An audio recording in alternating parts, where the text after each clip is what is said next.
All right, we'll go ahead and get started. So good morning, and thank you for joining us. My name is Scott Hollrah. I'm the founder and CEO of a company called Venn Technology.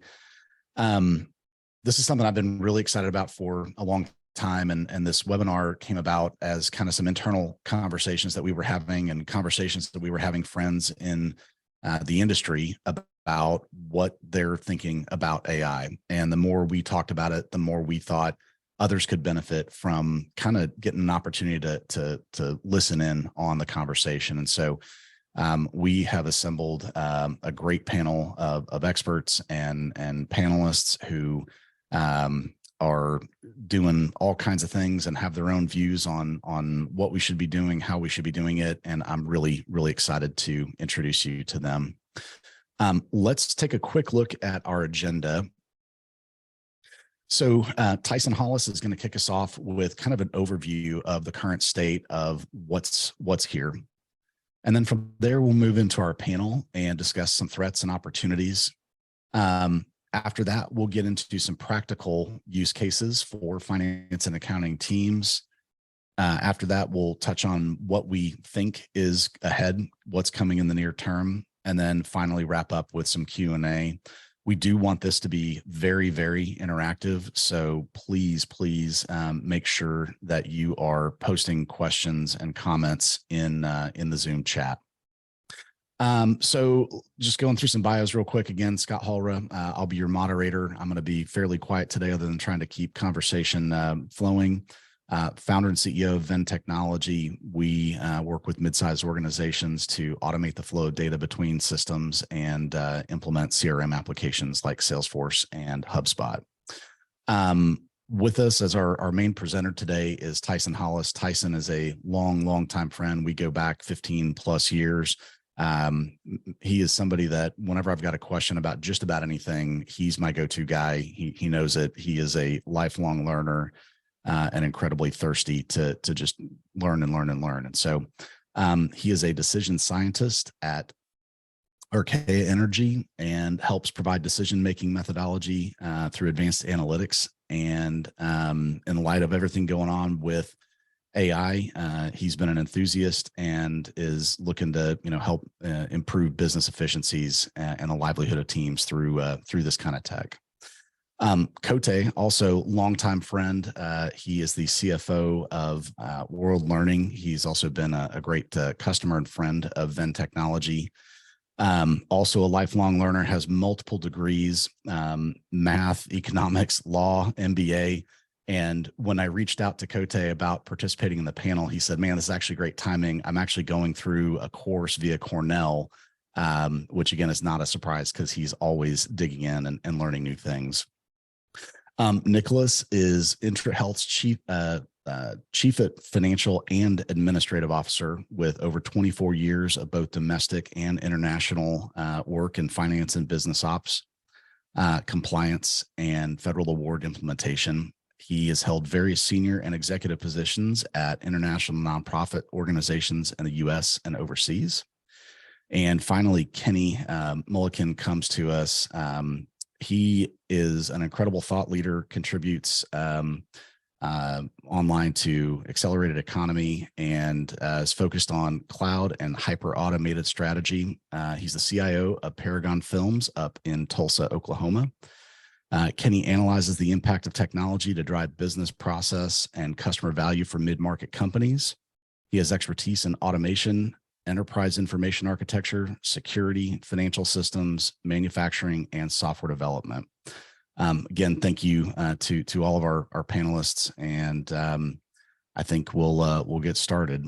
We're actually going to kick this off with a poll. We want to get a sense for where everybody is at, and so we're going to throw this Zoom poll up here, and we'll leave it up for 20-30 seconds. And if you guys would just take a minute and tell us how you're using AI in your role today, if you're using it at all.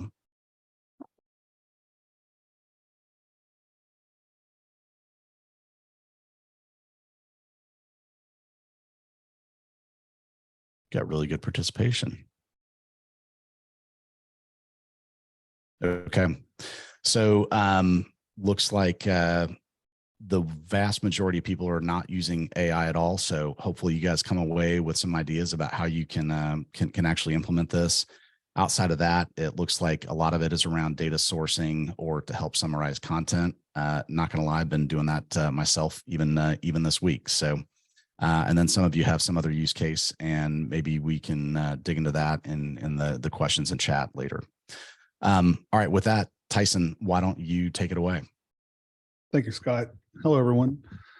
So right now, what I wanted to do is just basically go over the current state and the trends that we're seeing in AI right now. And I want to just inform everyone there's so much happening. We have a short time here to talk about it. And these are the 5 areas that I really wanted to focus on. The first one, the bottom left side over there, creative or generative AI. And this is the ChatGPT area that everyone is a buzz about. You know, it's on 60 Minutes. It's all over the place, right? So what ChatGPT is, it's what's considered a large language model. It's built off of basically reading the internet.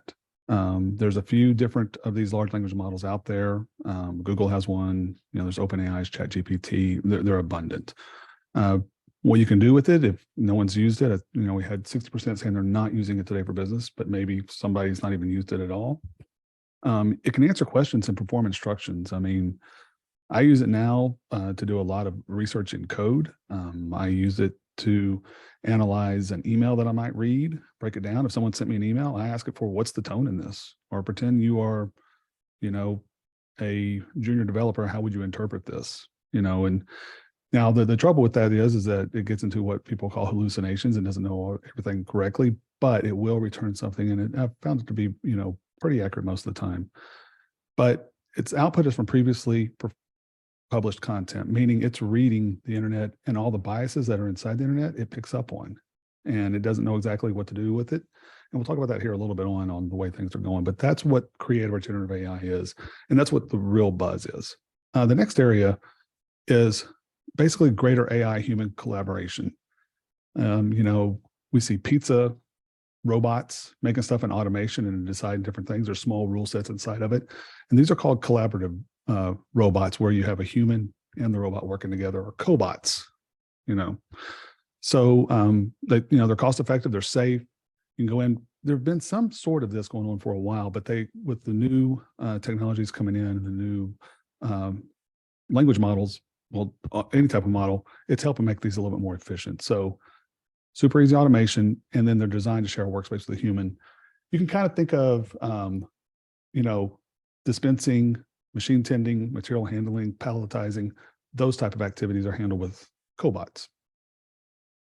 Now, in the middle of the screen, this is the big thing right now amongst everyone that's really into this, is the ethics and regulation. There are tons of misuse happening now because we can do it very quickly. I say we, but those bad actors can do it very quickly. We're talking deep fakes, blackmail, coercion, slander, and extortion by using these, you know, a large language model to put out multiple things. There's also the other side of boundaries around original and proprietary content. This is in the space of creating art and other products like that through Midjourney or DALL-E, which are two image generators, if you will. And then the last side of this from ethics and regulation is there's a big demand for transparency, safety, and responsible practices. You might have seen that there was an open letter saying, hey, we need to pause for 6 months, everyone, but I don't think we can get the whole world to pause for 6 months on anything. But that is one of the biggest things that we all need to be mindful of, is the transparency and the responsible practices of using it. I'm a big fan of AI and the way it goes, because I believe more information is better, but let's make sure it's signal, not noise, and let's make sure it's definitely not meant to hurt anybody. The next side, and this is something I'm excited about, is the democratization of low-code, no-code AI. And what low-code, no-code is, for those that aren't aware, is it's basically where you have configurators and wizards and drag and drop capabilities to build applications. Websites have been having them for a while, but this is going to carry over into more business type activities. And what I'm talking about is creating something to do repeated tasks, invoicing, form filling, contact validation. Whenever someone sends in a form to your website, there's a little bit of validation, but now there's more where we can go out, search the internet, pull stuff in, grab in LinkedIn profiles, and give more information. Stuff that we used to have the intern or someone else do, it's now be moving to AI. Also too, and this is important for, I believe for this audience, is businesses are going to look to program AI tools for data analysis, which is near and dear to my heart. Looking at current process, there's process mining. The machines are quick and fast. They do math in such a great way and very quickly, but we need to make sure that we do it, we tell it exactly what to do, but that is where this is going to go and is going to be important to this audience. And the last side, for this small subset, speaking with Kenny earlier, he's like, there's so much we want to talk about, and I agree. But the last side is the sophisticated cybersecurity. Cybersecurity is very important. And it's a lot of information. It's a lot of bits. I mean, it's those ones and zeros that we don't want to deal with. And folks that do this are incredible. But deploying AI to help detect threats, understand, catalog, and put things together so we can group and understand the threats better, it's so important. And AI is going to help drive that. So our vulnerability management and also cataloging, integration, and the quality control side of it.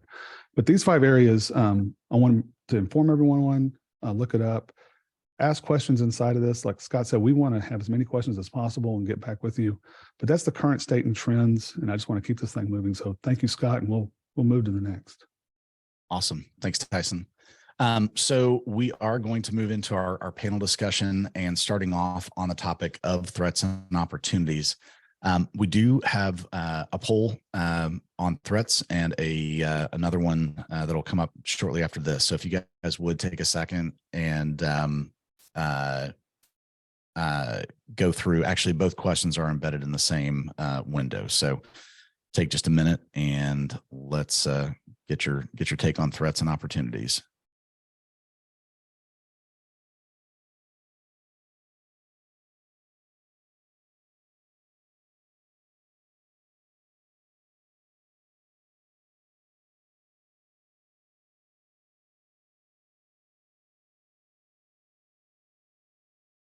Still coming in.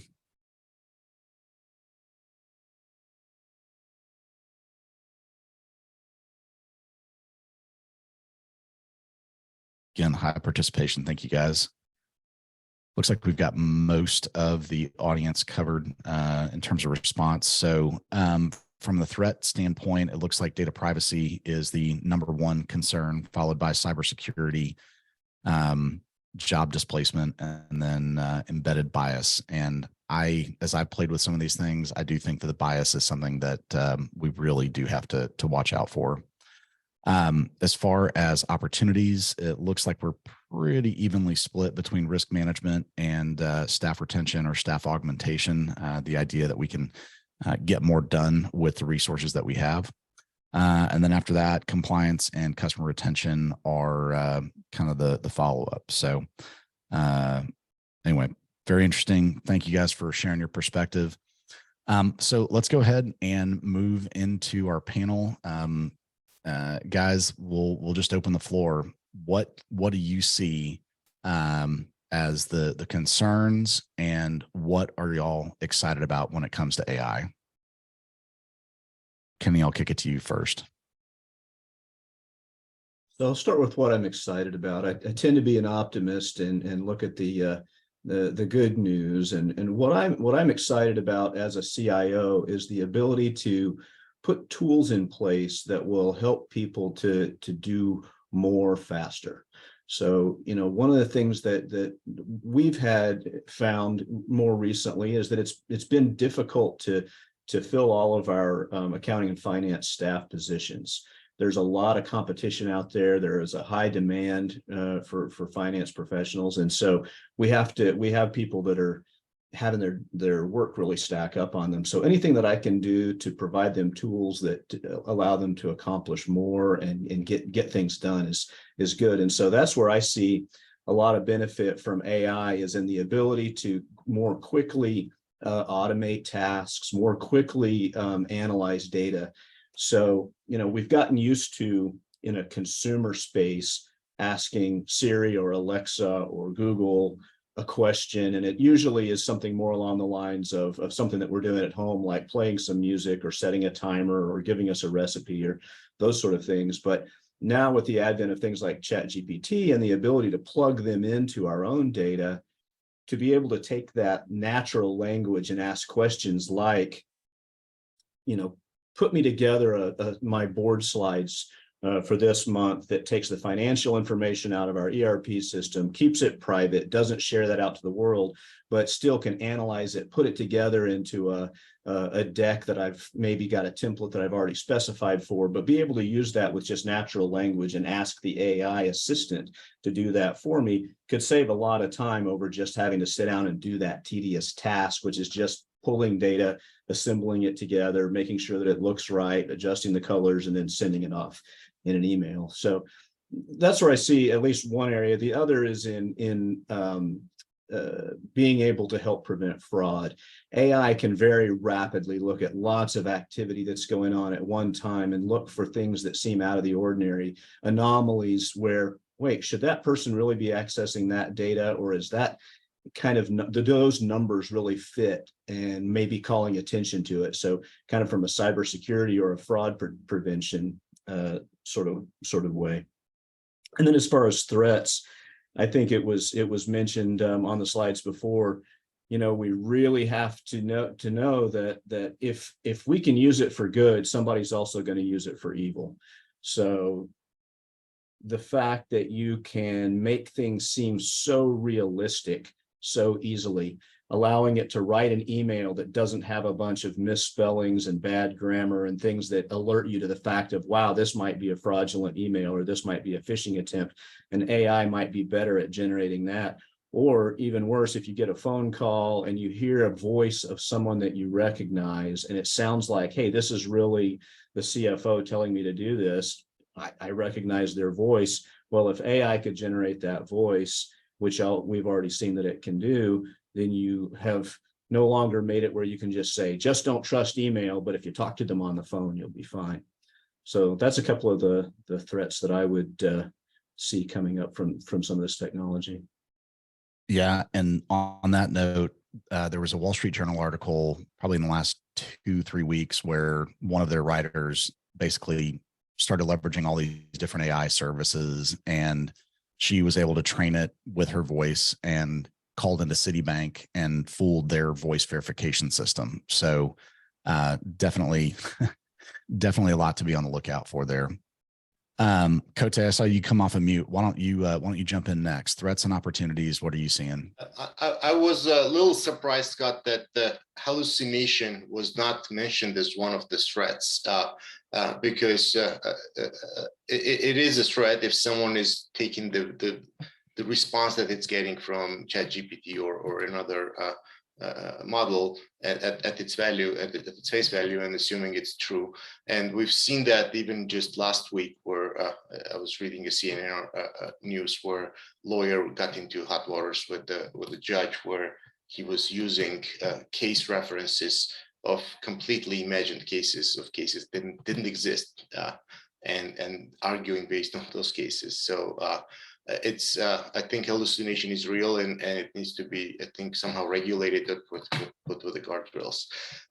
When it comes to opportunities, I think adding small machine learning algorithms in organizations and in finance operations will be a very important development in the next several years. A lot of us have embraced the robotic process automation, where sort of computer does a lot of things that could be automated, but when you add machine learning to it, it can learn from those automations. It can learn behavior of humans when they touch the computer, and sort of from that learning make better suggestions or make better decisions.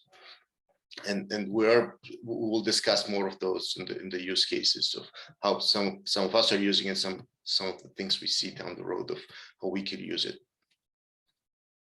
The hallucinations are really interesting. I was listening to the All In podcast yesterday and played an episode from a few weeks back, and they've been talking a ton about AI over the last few months. And they all kind of went around the horn and asked Bard, which is Google's ChatGPT competitor, questions about themselves, and somewhat self-deprecating. They were pretty funny. And the things that it was getting back, one of the guys is like, it is quoting me, and these are things I have literally never said. So your case example with the attorney, and I think these just underscore the need to actually vet and validate what these engines are giving us back before we trust it and put it out into the world. Nikolos, do you want to chime in here? Yeah, and sure. opportunities? Thank you. Yeah, I think that just to build on what Kenny said, but I want to emphasize the importance of the fraud management and overall risk management, and the support really AI can give us in this area, right? Especially in our industry, we work in the developing countries where the fraud is the biggest threat to our operations, right? And through the AI's help, we can significantly reduce the time by which you can detect the fraud and put the mitigating factors in place, which will ultimately lead to less losses and more revenue for the organization. So I think that is super important.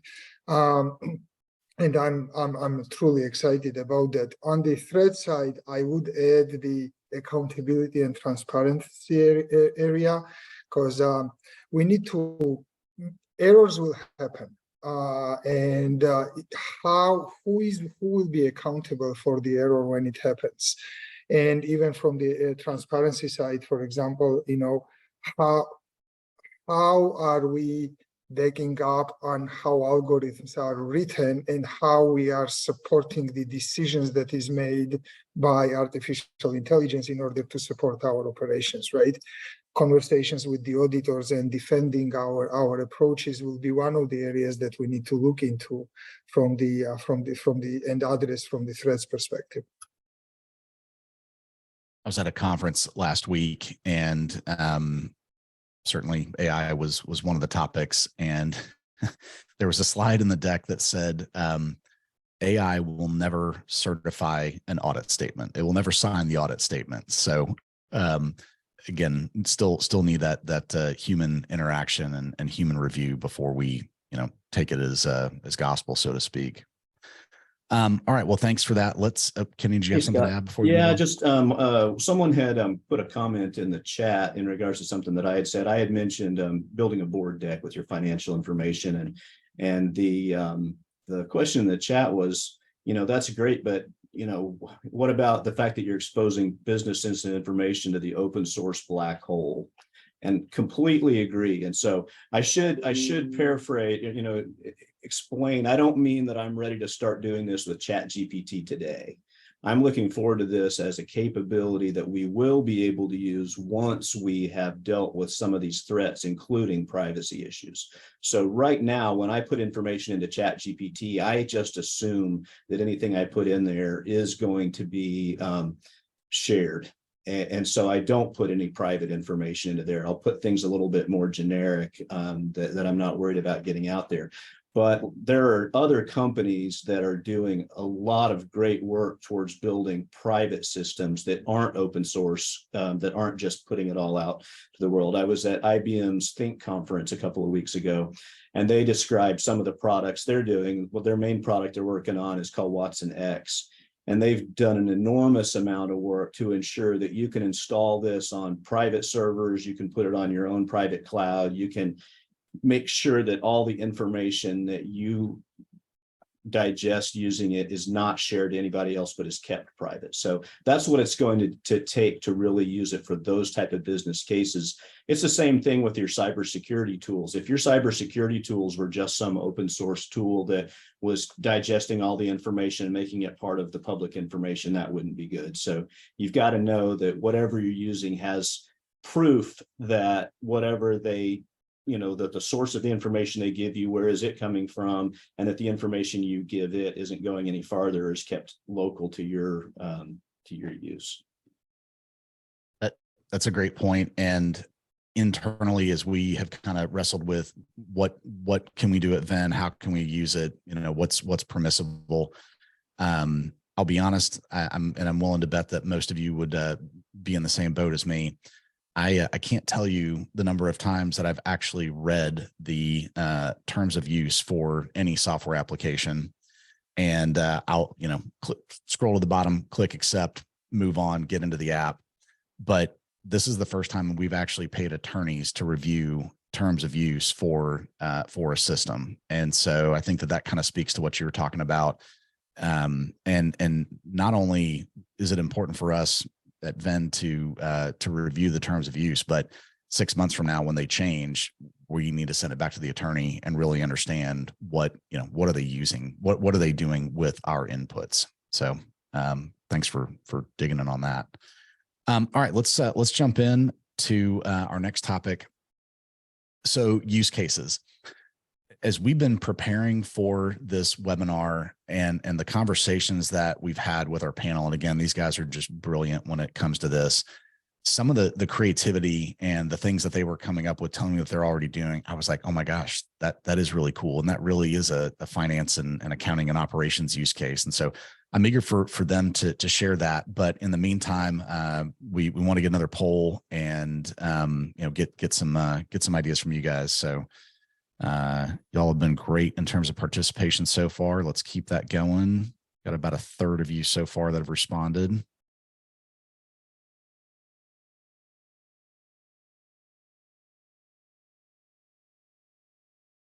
Give this just a little bit longer.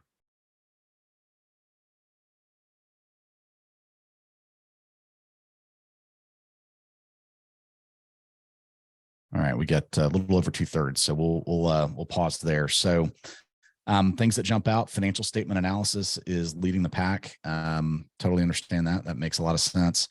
Looks like invoice processing and data entry and fraud detection are roughly neck and neck, and then from there, expense management, AP and AR, and tax compliance rounding out the other end. So awesome. Thank you guys for that. And again, let's just kind of jump in here. Gentlemen, what are y'all doing? And what are you excited about? And maybe just kind of tackle on if you got some lessons learned as you guys have rolled these things out. I think the audience would love to hear that too. Kote, you want to kick us off? In fact, some of the things you were doing, I was just like, man, this is awesome. Sure. So we are using some of it in-house developed machine learning algorithms, and we're also using externally available AI, public AI. So for externally available public AI, we use it for anything educational. So if we need to learn the new GAAP rules, or if we need to learn about tax structure in country X, you ask it and it will give you a very detailed response and will quote its sources and will help you navigate the payroll in country X, for example. So that all comes very handy when you're trying to open a new country or write a budget for it or something along those lines. We also use it for day-to-day sort of making my day be more efficient. So whether it's developing a travel policy or rewriting a travel policy to make sure I don't miss anything, or writing for those of you who are who like to code, whether it's Python or JavaScript or any of that, the ChatGPT is actually very good at helping you write code snippets that you can then reuse in your code. Obviously, you need to verify to make sure it's working as described, but usually it's pretty good and it knows the coding language pretty well. We are, in terms of going forward, we are exploring it for as our organizational wide sort of Q&A to reduce the use of finances time. So we get a lot of questions of, is this type of expense allowable, or is this type of, which policy covers this topic, or something along those lines. And if you can ask that question to intranet ChatGPT, so think of it as something that's trained on our internal documentation and knows our internal documentation inside and out, is capable of responding to those questions faster and more accurately than most humans can, and can find the response to that. So we are looking at deploying that internally for our organization. And obviously for those of us who are in the proposal writing business to receive grants or contracts from whether donors or federal government. I think down the road we will be looking at how can proposals and budgets be developed using the AI and machine learning algorithms. Appreciate that, Kote. Nikolos, you went off mute first. Why don't you jump in? Yeah, sure. One area I think on top of what Kote mentioned, one area where I am considering usage of the of it is in the new lease accounting standard, especially for the nonprofit organizations. Those of you who are from this area, you would know that ASC 842, which is a new rule that needs to be implemented, requires implementation of the new accounting standards. And for those of us who operate in multiple countries with multiple dozen of the leases, it is a overly manual process in order to analyze all the leases, determine the terms of the leases, and identify what accounting entry needs to be made from that perspective, right? And then the AI in this perspective can be super helpful and can eliminate a lot of manual processes and can speed out the accounting entry and the process that needs to be done. So that's one of the areas that we are thinking of using it, and probably will implement it pretty soon. Great. Kenny? Yeah, you know, a lot of times the products that you're using are taking advantage of AI, whether you realize it or not. So you don't always have to specifically go out and create your own AI or tap into an AI API. But for instance, you know, among the use cases there were things like expense reports. So, you know, the expense software that we use lets you snap a picture of a receipt with your phone, and then it using AI, and it's not really generative AI, it's not a large language model, but it's using what has been taught by machine learning to examine the contents of that and figure out a pretty good guess about where was that receipt from, what type of expense is it, what's the total, if there's tax on there, it can often grab that. And so that's just something that's a great time saver, where the company that creates the expense reporting software has already put in the effort to add AI to it. The same thing with AP automation. It's really common now in analyzing invoices as they come in to have machine learning that can look and find who is this invoice from, what's the total, what's the invoice date, maybe there's a remittance address on there, and it can grab that without you having to go in and specifically say, well, yeah, 1 inch over and 2 inches down, that's where you're going to find the name, and 1 inch over from the right and 2 inches from the bottom, that's where the total has to be. And then the next time they change their format of the invoice, you've got to go back and reprogram all of that. Well, AI is able to look and make an estimation of those things. And then you may have to train it still a little bit and say, well, that isn't exactly right, it was here. And then it can add that to its machine learning, and the next time have a little bit more to go on and where to find it. So these are just some real practical things in saving time that are being used. But where I'm excited to get into using it that I haven't yet is in manufacturing, for things like, you know, information that's coming off of the manufacturing lines to use for quality. You know, it's not exactly a finance use, but, you know, manufacturing companies have finance organizations, and in our finance organization, even some of the interest goes into costing.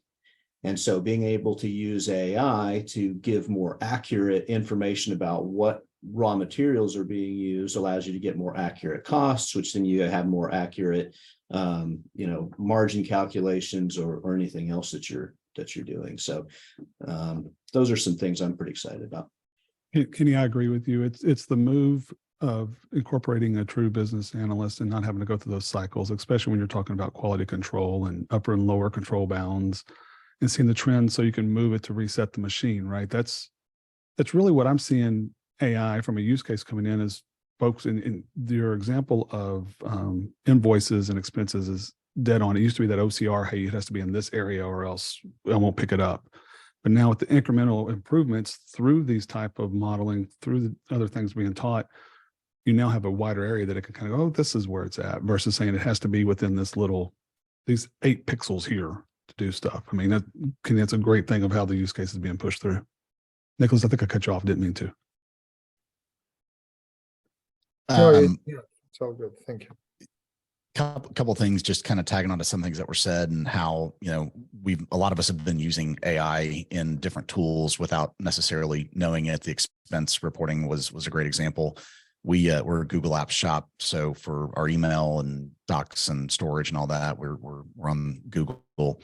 And for, I don't know, probably the last 2-3 years, they've had this kind of predictive text. As you start typing, it starts to kind of complete your sentences for you. And you know, we're going to see more and more of that. Microsoft has launched their Copilot, and you know, I think that we'll see that really come to life in the Microsoft stack very, very soon.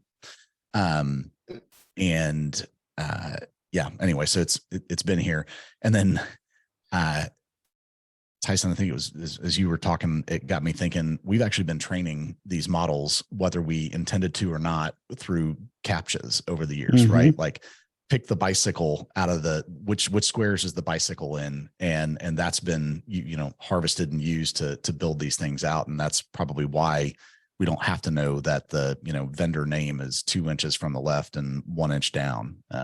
So it's been around in the background for a long time.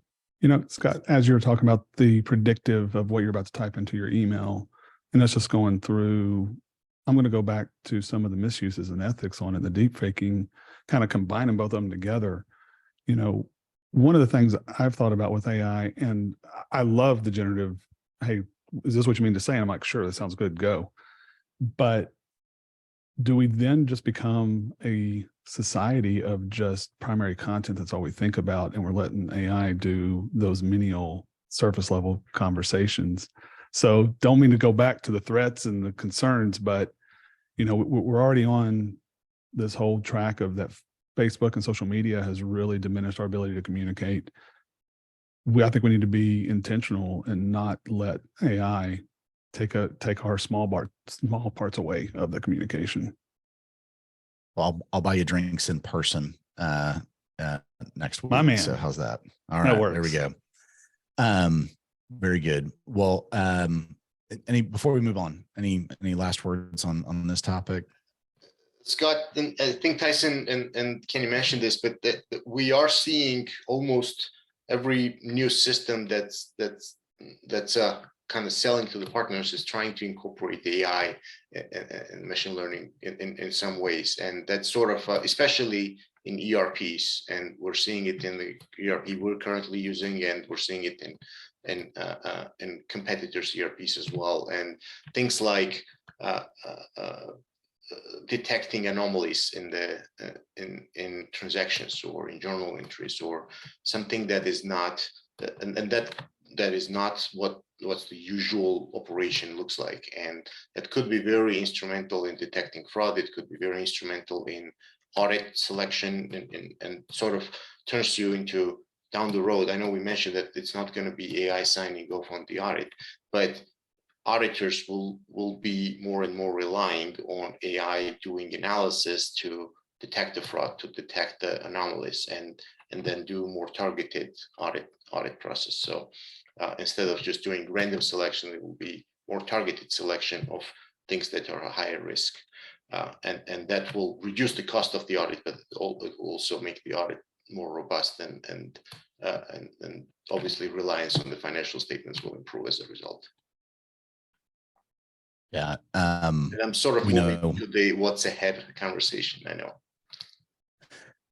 That'll be a good segue. So why don't we go ahead and flip over there, and just kind of tacking onto that. Kote, we know a lot of the same people, and Aaron Harris, the Chief Technology Officer for Sage Software, he's been talking about this anomaly detection and really being able to kind of zero in on the problem areas rather than trying to, you know, do random sampling and dig through, you know, massive amounts of things. Let's just look at the things that seem, you know, out of character, and that's already here. So, all right, recommendations and what's ahead. So we've covered kind of what's available today, and would love to get your kind of forward-looking. What do y'all think we can expect to see in the next 3, 6, 9, 12 months? And you know, how would you recommend approaching these things as new things are coming out constantly? Nikolos, you want to start us off? Yeah, sure. Thank you. There are a couple areas that I am expecting. First of all, probably in the open source AIs, I do expect more regulations coming up. And I am expecting not only in the United States, but globally, right? I can already see some significant movement around it happening in Europe, for example, right? Where they are trying to put the parameters and regulations around it. So while it is, I think that the industry overall is moving towards the right direction, ensuring that this open source software is used responsibly, so to speak. So more information around it and additional regulations to come from that perspective. So while what my recommendation will be, while all of us continue to use the open source AI for information gathering or generating different types of reports, so to speak, be careful for now on what you put out there, but also do expect that in the next 6 to 12 months, more regulations and more regulatory environment will be introduced to all of us, which will be a significant step forward. Yeah. So you got me thinking about something. So we in the US have been feeling the effects of GDPR, which is a European initiative. Yeah. And Europe, I'm not surprised that they're the first. And I think that they will probably get there faster in terms of the regulation. And that will likely have an influence here in the US and around the globe. Every website we go to now, we've got to decide whether or not we're going to take their cookies, and it doesn't matter where we sit. That came out of Europe. And so it'll be interesting to pay attention to what they're doing, because it will have an impact on us. Kenny, what are your thoughts? Well, I'll start with the second part, the what's ahead. And, you said 3, 6, 9 months, and it wasn't that long ago that any technology, thinking about 3, 6, 9 months, it's going to be very incremental. This is probably one of the first times where 3 to 6 to 9 months, I have to actually say, I don't know what's ahead. It's moving so fast that in 9 months from now, there could be things happening with this that I didn't think were possible. When ChatGPT first came out and I played around with it a little bit and started looking at what I would like to see it do, I thought, boy, I bet you within a couple of years, this is going to get to X. And it wasn't 3 months before they had already hit that. So the pace of change is so rapid that leads me to recommendations. And that is a couple of things. One is the most important thing you can be doing right now, whether you're in the finance field or even outside of it, is learning. Understand what AI is capable of, get into the nuts and bolts a little bit about how it works, and pay particular attention to what it doesn't do or what it's not good at. It was brought up earlier about this poor lawyer who just thought that he could ask ChatGPT to give the write the brief for him, and it comes up with all this false information, and he submits it to the judge without even taking the time to verify it.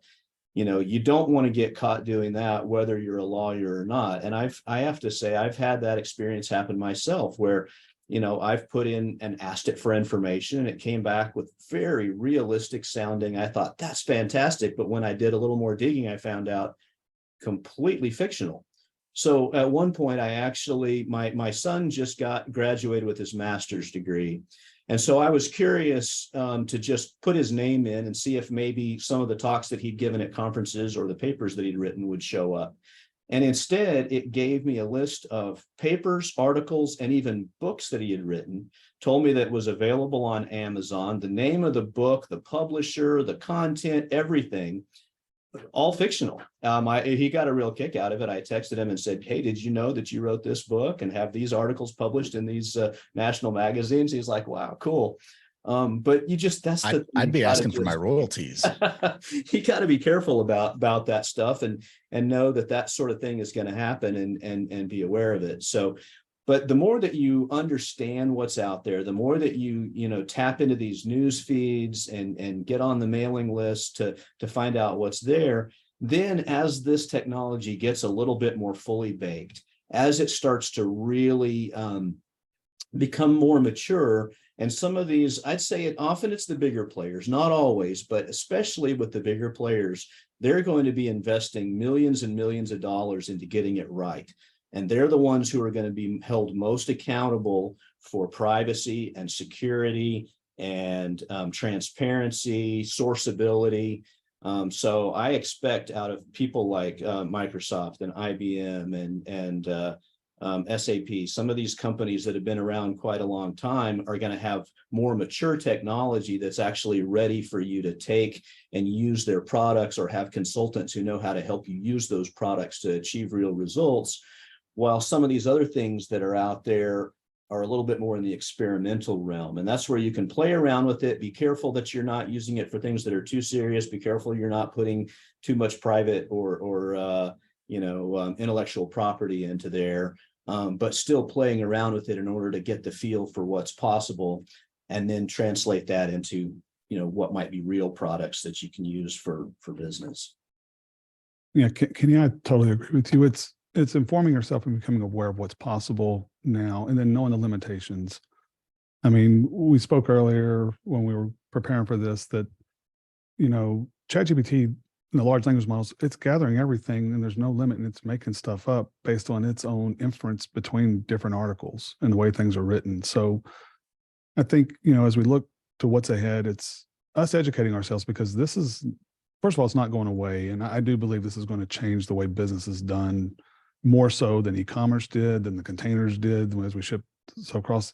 This is going to only enhance, and people are going to find ways to use this to an advantage. And I think it's great. One of the things I'm looking forward to ahead, and this goes more back into the data analysis stuff, and somebody mentioned earlier, I think in the chat, about hooking up to ERP systems. There's companies out there working to create generative SQL, structured query language, to pull information, so you don't have to know how to code. You can just ask it a question and it's going to learn what columns, how to join stuff, and then how to bring the data back to you, which that's going to be super powerful. I'm really looking forward to that coming out over the next 9 months. And then one of the stats that I heard around how quickly we're moving, and I don't think there's any real way except for some computation numbers, but they're saying every 3 months, the capability of AI, the large language models, is doubling. So that means through the course of a year, it's going to be 8x. And then the course of, the next year, we're talking 64x, right? It's incredible how fast we're moving. So get aware, study it, don't be afraid of it, and find ways to use it to your advantage. Two things, just to tack onto what you said, Tyson. The natural language reporting. I remember having lunch with the CTO of a software company 10, 12 years ago, and he was talking about this back then. And we're at a point today where this is becoming a reality. Just throw in the question, how many new customers did we add last month? What was our AR as of such and such date? These things are almost here, if not here. At this event that I was at last week, they did a demo of this Excel plugin and asked a natural language question, went out to the accounting system, and it returned the results. And it's not quite production ready, but we'll be seeing more and more of that very, very soon. The other thing, talking about just the acceleration and how fast these things are coming out, I think it is very possible that we will see things in the next 9 to 12 months that as of today weren't even an idea yet. Next week, somebody's going to come up with something. And because of how fast this is moving and how great these tools have become, people are going to be able to put things out very, very quickly. So, hey, Kote, why don't you bring us home on this topic? So I think when I look at where AI is and what's ahead of us, kind of reminds me of the history of search engine development. Those of us old enough remember Lycos and Alta Vista, and then there came Google and replaced all of them, and it was just better. And I think we will as a community, we will look at which generative AI is better, and it will be judged based on which one has the least amount of hallucinations. It will be judged on which one is more compliant, which one is more ethical, and which one can do more things than which one can code in this language versus that language. So that jury is still out in terms of which one will succeed, but it's very clear that multiple large companies are competing for it, and I think the use for something like this is so we're only scraping the surface in terms of its use. I think there's way more use cases out there in mid markets that there will be organizations that just can't afford not to have AI in its operations, because if everyone else is having it, you're just being outcompeted without AI. So I think adoption and proliferation of AI will be pretty widespread in the medium to long term, I think. Something you said got me thinking about just the competition among the players, and maybe we'll have another Android versus Apple kind of a fight going on among the providers, and figuring out compatibility across things. All right, well, we're kind of coming down toward the end here. Let's kick over. We've had a few questions come up in the chat, and I think we've answered a lot of them as we've gone. If you've got your own questions, if you would go ahead and throw them into the Q&A, and let's get that going. And actually, we have one in the chat. What are the best resources available to educate ourselves on AI? And well, Kote, you just posted something there in the chat. We've actually got a. This is a certificate course I took. It was very insightful. It does require some knowledge of coding, but it is very informative. Great. I'm jumping ahead, but can we go ahead and advance to the resources slide and put that up there? We've got a few things that Kote, I think yours is up there, and one of those. Kenny is a major contributor on the acceleration economy, and go out there and check out his great thought leadership out there. So got some great resources here. Do y'all have anything else to add? So I'll add, there's a newsletter that I follow to kind of just get a quick, and they do a good thing of breaking down a lot of happenings in it, and it's TLDR, too long didn't read, space AI, and you can Google that, but TLDR AI is a good thing to subscribe to. It basically summarizes the articles. It's about 20-minute read, 5-minute read, what have you. It just gives you a lot of different things. It's one thing that I look at and scroll through just so I'm aware of new possible happenings, because there's no way we can keep up with everything. LinkedIn has a lot of thought leaders that are posting really regularly, where they will put a carousel of top 10 new applications using AI, or new ways to use AI, or prompts that you can enter into ChatGPT yourself to get different results, or mid-journey image generation prompts. And if you follow them, then they'll often, you'll get their information up in your LinkedIn feed. And then some of them also will say, hey, subscribe to my newsletter, and some of those newsletters have been great too. So just in the past few weeks, I've learned about an enormous number of new AI use cases just through following people on LinkedIn. I'm going to second Tyson's recommendation for the TLDR, and in fact, somebody actually posted a link to it in the chat. I have been relentlessly unsubscribing from newsletters and other emails. My inbox is way too full. I very intentionally subscribed to that just a couple of weeks ago, and it's been incredible each day to see all kinds of new information. And they cover not just what, some new plugin or some new startup and the cool stuff that they're doing, but there's a lot of information on the regulatory environment. And so it touches a lot of different areas. So I highly recommend that as well. Another question just came in for the panel. are there any podcasts that y'all recommend specific to AI and or finance? I have not come across one yet. That doesn't mean it's out there. I haven't been looking for the podcast side of it. But that's something that I think I'm definitely going to try to look into more around it. I enjoy my podcast for more relaxing. Somebody asked about ChatGPT versus Bard. I feel like ChatGPT is still a little bit ahead on that one, but doesn't mean Bard won't catch up. They're all putting an enormous amount of resources into developing these LLMs. Yeah, Kenny, I agree with you. The thing that I've read and I've seen, ChatGPT, the big thing is it goes more logic than Bard does. It thinks through, especially ChatGPT 4, the latest one. The thing I like about Bard is that it has the real-time access. We're not looking at 2021 data. So that's kind of the two differences in it. I enjoy Bard whenever I'm doing research, especially for real stuff, but for whenever I'm kind of asking, hey, analyze this thought as this person, I go back to ChatGPT. Hey, Tyson, you actually just touched on something really important that may not resonate with everybody. You referenced it goes up to 2021. Can you kind of just elaborate on that for people that don't understand the implications with ChatGPT? As we were talking earlier, it's a large language model, meaning it pulls information from the internet. And due to how much information is out there, OpenAI limited it said to a certain point in time. So it's only able to reference up to 2021.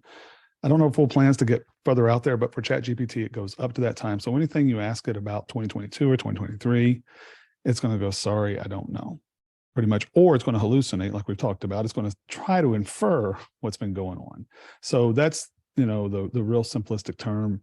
If there's anyone else on the panel that wants to put it a little bit more, there's a hard stop, kind of like a cutover on an ERP system.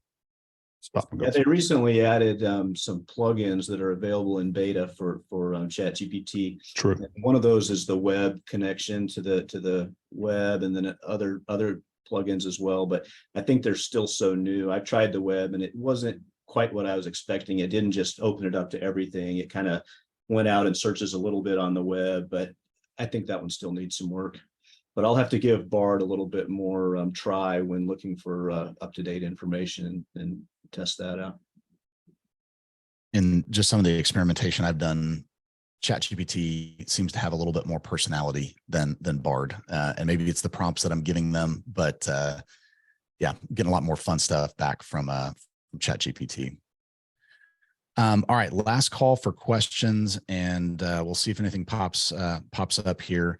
I want to thank our audience. Y'all have been fantastic. Y'all have been engaged. The polls, we've got responses. And sometimes when you put these webinars, you're just kind of hanging there. So thank you guys for your active participation. And again, thank you so much to our panel. You guys have been fantastic. You're thought leaders. You're doing great stuff. And I'm incredibly grateful for your participation today. Doesn't look like we have any questions. We do have a survey that we'll send out after the webinar wraps. Would love to get ideas on additional topics or things you guys might want to cover in the future. And as we close, Kote, going back to that attorney thing, I just had a little flashback to 2020, and I know that's a year many of us don't want to remember, but do y'all remember that attorney that had to do a hearing over Zoom, and the cat filter got stuck on his face, and he's saying to the judge, "I can assure you I'm not a cat." Anyway, I just thought that I had to bring that up. Anyway, well, guys, thank you so much. Audience, thank you so much. And cheers, guys. Thanks for having me on, Scott. It's been fun. Thank you, everybody. Thanks.